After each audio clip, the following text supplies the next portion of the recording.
I was lucky enough to figure these 9 things out in my early 20s, and they drastically increased the speed at which I could achieve my goals, build a business that I love, and earn true financial freedom in my life. I'm gonna share exactly what they were and how you can adopt them into your own life as fast as possible. Whether you're trying to make more money, live a more fulfilled life, or just pull yourself out of some sort of negative chapter that you've been going through, this video will help you do exactly that. My name is Anthony Gallo from ContentCreator.com. Let's build some cash flow together.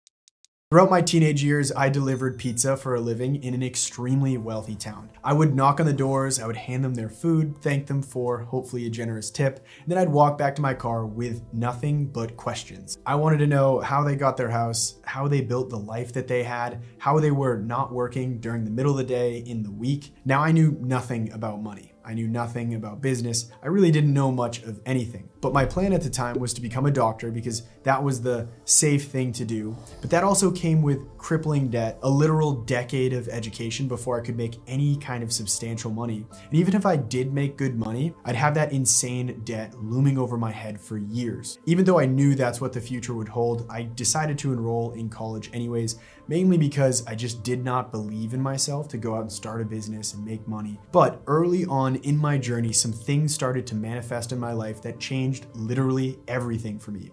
Each major domino of change drastically speeding up the rate at which I was able to achieve my goals and build real wealth. I'm gonna go through each of these major pillars following the same exact sequence in which I experienced them in my early 20s. And spoiler alert, the last 2 changes that I made in my early 20s were easily the most impactful when it came to making a lucrative amount of money in a relatively short period of time. But we gotta start from the top. So the first major change that I had to make was to get excruciatingly clear on what my true goal was. Everyone has dreams, and a lot of times we'll tell ourselves that the dreams we have are a goal, but we're really just lying to ourselves because we aren't clear on the exact details of our goal and the path in which we're going to turn it into a reality. A goal without a plan is not a goal, it's a dream, and dreams are exactly what keep people stuck where they are now for years. It's only when the pain of being stuck gets to a certain point where we decide enough is enough and we start working on turning that dream into an actual goal by defining it clearly and putting together an actionable plan to turn it into a reality. So finally, I decided to make a change, sit down and figure out exactly what my goal and plan combo was. It can be different for everyone and it will change over time as you hit your goals, but getting started, I defined my first real goal as making $10,000 per month working for myself, doing something that had at least some small element of passion involved. This way, I would wake up each day knowing there was at least one aspect of what I was going to do that I would genuinely enjoy and get excited for. Step 1 in this plan was to figure out that one thing I'd actually be doing to make money. I quickly analyzed my life, and despite massive amounts of fear and uncertainty, I landed on being a content creator, using my camera and creative skills to make money. Okay, so that is the foundation here. The second thing I did in my 20s was genuinely rewire my brain to stop living for parties and instead live to turn my goal into a reality. Now, for some people, it may not be drinking and partying. It could be playing video games for 4 hours a day, binging Netflix shows. It really doesn't matter. Almost everyone in their early 20s stuck trying to get to the next level in business has some specific vice that plays this villain role in the story of them achieving their goals. The issue boils down to one of the most basic instincts of human beings. Unless we are forced to do something, we pretty much always do what we want to. So going back to the first pillar, if you haven't clearly defined your goal that fires you up like no tomorrow, the short-term pleasure of indulging in a vice will always win. And we end up losing the one crucial resource that we actually need to turn our goal into a reality, which is time spent grinding. So for me, teaching myself to say no to things 1% more each day was key. It didn't happen overnight, but eventually, as I started saying no to things more and more, the small wins of my business started stacking higher and higher. And the rush from those wins was the chemical reaction that started to rewire the pleasure centers of my brain to the point where saying no to the vice twice becomes one of the easiest decisions of your day, your week, your month, and your year. All right, moving on, the third change I made in my early 20s may have been the single most important change of them all. It was forcing myself to get 90% of my learning through action, not just consuming content, reading books, and sitting in that safe zone where nothing can go wrong. Now, YouTube videos, online courses, books, these are huge resources and they played a massive role in the way that I learned. But I quickly realized that if this was all I did, I'd end up in this constant loop of being exposed to one new topic. So I'd go research that topic, which would then expose me to another topic, and I'd research it. And then this cycle would just repeat over and over and over again. I was doing all this learning, but I was never taking any action. So the rule of thumb that I ended up living by was getting 10% deep across the board on all the topics I knew that I needed to at least take the first step. From there, I would literally force myself to take that first step, which ironically would fill out the remaining 90% of education on all of those intro topics. Literally every study on the way people learn has proven time and time again that the single fastest way to learn is through actual experience. So if you actually do this and you get 90% of your learning from experience, it gives you a massive leg up because you end up learning 10 times faster than the 99% of other people who just research themselves to death but never take action. Just remember this one thing. Everyone wants to feel confident before taking action, but action and learning through action is the only thing that can actually give us the confidence that we want. So if you force yourself to wait to feel confident to take action, you will literally never do it. Okay, the fourth thing that massively changed the game for me was finding a mentor. Mentors can come in a variety of shapes and sizes. You could literally find someone in your local area doing what you are, but just a few steps ahead. You could also pay for a coach online. There are tons of them out there. Just make sure you pick the right one. I ended up meeting my first mentor, current business partner, and now best friend, Paul Xavier, through an online community that he ran for creative entrepreneurs. He was further along than I was in the world of entrepreneurship, and I did everything I could to absorb the information he knew that I didn't. I paid him for all this, and never expect mentors to just help you for free, by the way. And it really helped me grow my business past the six-figure mark that it was currently at, enabling me to hit multiple six figures in the immediate next year. Another year later after that, we actually developed a friendship that ended up leading to us starting a new business together, 50/50. Now, I like to think that the only reason this opportunity ever presented itself for me was because Paul saw that I'd figured out those 3 previous major changes. So in other words, those changes in my lifestyle ended up attracting a higher caliber person like Paul that actually wanted to work with me. Okay, so we're at the point in my 20s where I'm making good money. I'm not a millionaire yet, but things were looking up. This next major point I want to make is actually not something that I discovered in my 20s. It was something that I was blessed with earlier in life, in my teens actually, and it influenced my professional journey more than almost anything else mentioned in this video. Her name is Courtney, and I started dating her when I was 16. As strange as it may sound to include this point in the video, I cannot stress how impactful it can be to have a partner in life who wants you to achieve your goals just as badly, if not more than you do. And that's exactly the type of person that Courtney is. She's been there every step of the way. She never questioned me working crazy long hours at the beginning, turning down parties, trips. She embraced literally everything that normally might cause friction in people's relationships. And I cannot stress how big of a role this played in my entrepreneurial journey. Relationships are a tricky thing. They can be like rocket fuel propelling you forward or anchors dragging you down. So my recommendation, if you're in a relationship, really try to structure it in a way where everyone is on the same exact page and be brutally honest with yourself about the type of partner your girlfriend or boyfriend is. Are they the fuel or are they the anchor? Now, this may sound like strange life advice, but if you're not in a relationship and you're literally just starting your entrepreneurial journey, maybe try to make a commitment to focus 100% on the business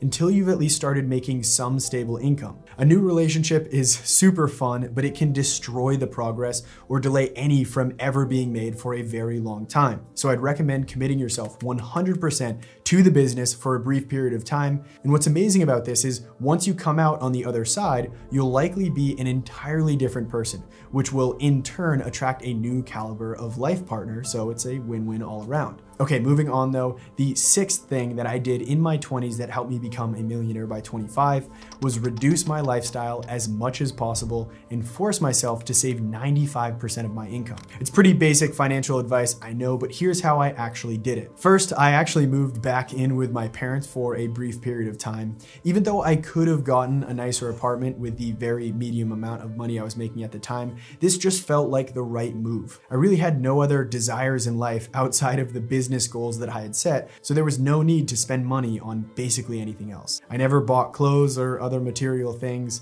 Grocery bills were pretty mediocre. I wasn't out partying all the time, so there was no money going out there. I literally just woke up, worked on my business, sometimes went to the gym, and then repeated the process because the only goal that I had in life was right in front of me with my business. Eventually, I did move out and get my own apartment with Courtney, but even then, the rent was a fraction, like 1/5 of what we could have paid if we wanted to go all out. It was just the bare essentials, nothing more. Now, this might sound like a boring life, and maybe it was for some people, but for me, the excitement of knowing that I was building something big with my business was all I cared about. And on top of that, if I ever hit that wall of burnout where I was like, maybe this is getting boring, all I had to do was tell myself that this was a temporary phase in life and that it would only speed up the rate at which I could create the true level of wealth that I wanted. Also, an easy way to save a higher percentage of your income is to just make more money, which is a natural byproduct of working hard, focusing on just your business, and eliminating everything else. Now, this actually leads me to the seventh thing that I did in my 20s, which was to build a freedom fund. This is a concept Paul and I made up, but it is the exact amount of money that you would need to live 6 months, assuming no money came in whatsoever. A really long time ago, I tracked my expenses back and I figured out exactly how much money I needed every single month to survive. It's obviously changed since then, but let's imagine it was $4K. If that was the case, I'd need $24,000 in the bank at all times. Doing this essentially buys you the peace of mind that comes from knowing you're all set if shit hit the fan, which in turn makes the thought of taking risks a little easier to stomach because you have that cushion to fall back on, worst case scenario. This helped me out a ton when I first partnered up with Paul and started building what eventually became ContentCreator.com. Because I already had the Freedom Fund in my back pocket saved up, taking the risk of building something new felt a lot stressful because my life didn't depend on it to be successful. Okay, now these last two things that I did in my 20s, strictly speaking from a financial perspective, were by far and away the most important. And number 8 defies all of the advice that you hear from most financial gurus, but I still love it. I decided to go all in on just one income stream at a time. I'm sure you've heard the statistic before, the average millionaire has 7 streams of income. It's 100% true, but it's also super misleading to people just getting started. The stat leaves most beginners thinking that in order to become a millionaire, you need 7 streams of income, when in reality, it's the complete opposite.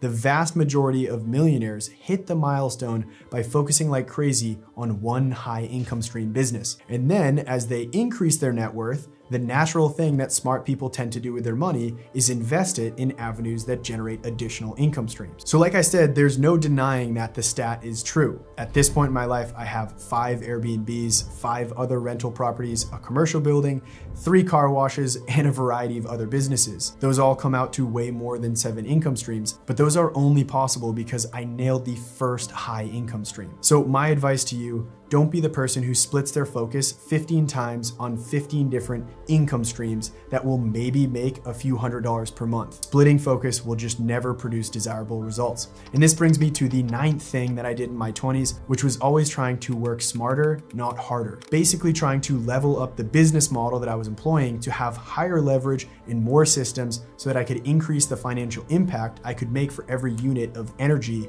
I invested into my work. So in other words, it's to choose one business model that is very economically sound. And when you max out that model, make sure you're always looking for the next smarter, more leveraged business model. So when you get started, you likely won't be in a business model that just spits out oodles of cash for very little work. We all start a little closer to the bottom where we earn our cash through time and sweat equity. The key though is to try to absorb all of the skills that you can working at this initial level. Realize once you've hit the point where you've basically learned all that you can, and then challenge yourself to tweak the business model to be smarter, more leveraged, and more systematized, aka easier to make more money with less work. But as epic as that sounds, remember the only way to succeed at each level is to develop the skills from the previous level first. And if you want a detailed overview of exactly what those different levels look like, check out the previous video on this channel. I'll link it above somewhere. It's a video that goes over all these different levels and how you can look for different opportunities to level up. And that just about does it for the 9 most impactful life changes I made in my 20s that made me a millionaire by 25. The results are crazy exponential if you can truly dedicate yourself to installing all of these pillars in your life.